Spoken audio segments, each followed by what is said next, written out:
بسم اللہ الرحمن الرحیم۔ ابتدائی عربی گرامر کی ایک اور کلاس کے ساتھ آپ کی خدمت میں حاضر ہیں۔ آج ہم مرکب کی اقسام کے بارے میں پڑھیں گے۔ تو مرکب کی دو قسمیں ہوتی ہیں، مرکب مفید اور مرکب غیر مفید۔ مرکب مفید وہ ہے جب کہنے والا بات کہہ چکے تو سننے والے کو کسی واقعے کی خبر یا کسی کام کی طلب معلوم ہو، یعنی وہ مرکب ایسے الفاظ اور ایسے معنی پر مشتمل ہوتا ہے کہ سننے والے کو اس سے کوئی فائدہ جو ہے وہ حاصل ہو سکتا ہے۔ مثلا کتب زید، زید نے لکھا، افتح کتابک، اپنی کتاب کھول لیں۔ اب دیکھیں اس میں دونوں میں جو ہے کچھ نہ کچھ فائدہ جو ہے وہ سننے والے کو مل رہا ہے۔ مرکب مفید کی پھر دو قسمیں ہیں، جملے خبریہ اور جملے انشائیہ۔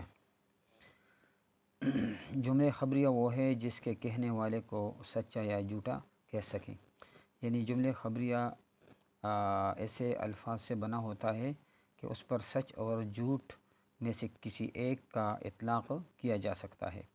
مثلا جاء زید، زید آیا۔ اب یہ بات سچی بھی ہو سکتی ہے اور جھوٹی بھی ہو سکتی ہے۔ اسی طرح عائشہ معلمۃ، عائشہ استانی ہے۔ تو اب یہ بات بھی سچی اور یا جھوٹی جو ہے وہ ہو سکتی ہے۔ اسی وجہ سے کہا گیا کہ جملے خبریہ جو ہے اس پر سچ یا جھوٹ کا اطلاق کیا جا سکتا ہے۔ جملے خبریہ کی آگے دو قسمیں ہیں، جملے اسمیہ اور جملے فعلیہ۔ جملے اسمیہ کون سا ہے؟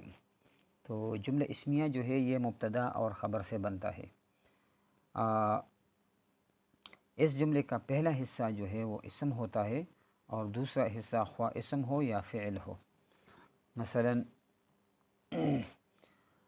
قرآن پاک کی ان آیتوں میں بھی آپ کو جو ہے نا وہ ملے گا، اولئک علی ھدی من ربہم۔ اس میں اولئک جو ہے وہ مبتدا ہے اور اولئک جو ہے وہ اسم بھی ہے۔ اسی طرح آگے جو دوسری آیتیں ہیں ان میں بھی یہی ترکیب ہے۔ اولئک، اولئک اس میں بھی جو ہے اسم ہے اور مبتدا ہے، اور ہم المفلحون تو یہ اس کی خبر ہے، آگے ہم اس کی تفصیل پڑھیں گے۔ اس طرح اللہ، اللہ جو ہے یہ بھی اسم ہے، اور یستہزئ، یستہزئ جو ہے یہ فعل ہے، اور یہ اس اسم جو مبتدا ہے اس کے لیے خبر بن رہی ہے۔ بہرحال آگے اس کی تفصیل آ رہی ہے، صرف ایگزامپلس تھی اس بات کی کہ جملہ اسمیہ جو ہے یہ مبتدا اور خبر سے بنتا ہے۔ تو اب اس میں یہ جو تین آیتیں آپ نے دیکھی، اس میں اولئک یہ مبتدا ہے اور آگے جو عبارت ہے وہ اس کی خبر بن رہی ہے۔ اللہ یہ اسم یہ مبتدا ہے اور آگے جو ہے وہ خبر بن رہی ہے۔ جملہ اسمیہ کا پہلا جز جو ہے وہ مسند الیہ ہوتا ہے اور دوسرا حصہ مسند ہوتا ہے۔ جملہ فعلیہ جو ہے وہ فعل اور فاعل سے بنتا ہے۔ پہلا حصہ فعل ہوتا ہے اور دوسرا حصہ فاعل ہوتا ہے۔ فعل مسند اور فاعل مسند الیہ ہوتا ہے، ٹھیک ہے۔ اب یہ بات کہ مسند کسے کہتے ہیں، مسند الیہ کسے کہتے ہیں، تو یہ بھی جاننا ضروری ہے۔ جملہ فعلیہ کا پہلا جز مسند ہوتا ہے اور دوسرا حصہ مسند الیہ ہوتا ہے۔ اب مسند الیہ کیا چیز ہے؟ مسند الیہ وہ ہوتا ہے جس کی طرف کسی اسم یا فعل کی نسبت کی جائے۔ مثلا ہم کہتے ہیں زید عالم۔ اب زید مسند الیہ ہے کیونکہ عالم کی نسبت زید کی طرف کی گئی ہے، اس لیے ہم زید کو کہتے ہیں کہ یہ مسند الیہ ہے۔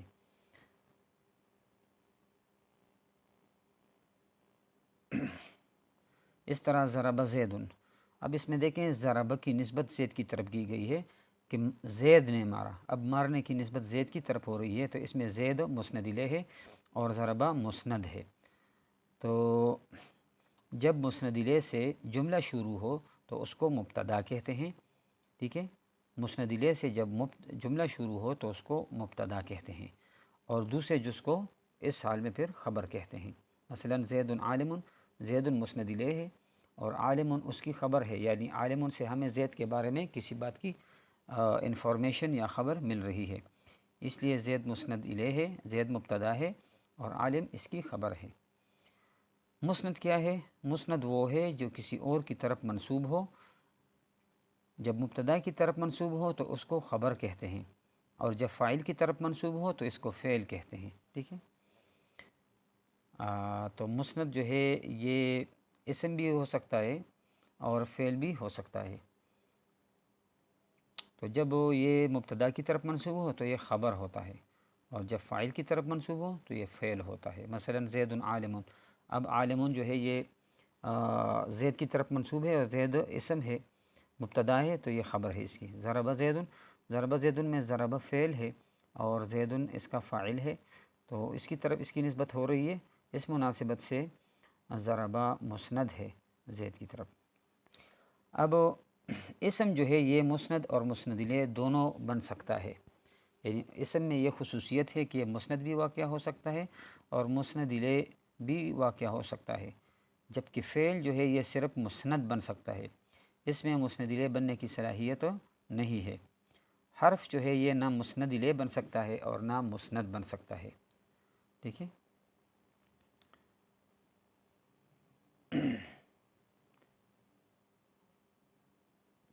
امید ہے یہاں تک آپ کو بات سمجھ آ گئی ہوگی۔ انشاءاللہ کل جو ہے اگلی سبق جو مرکب غیر مفید کے متعلق ہے وہ شروع کریں گے۔ السلام علیکم ورحمۃ اللہ وبرکاتہ۔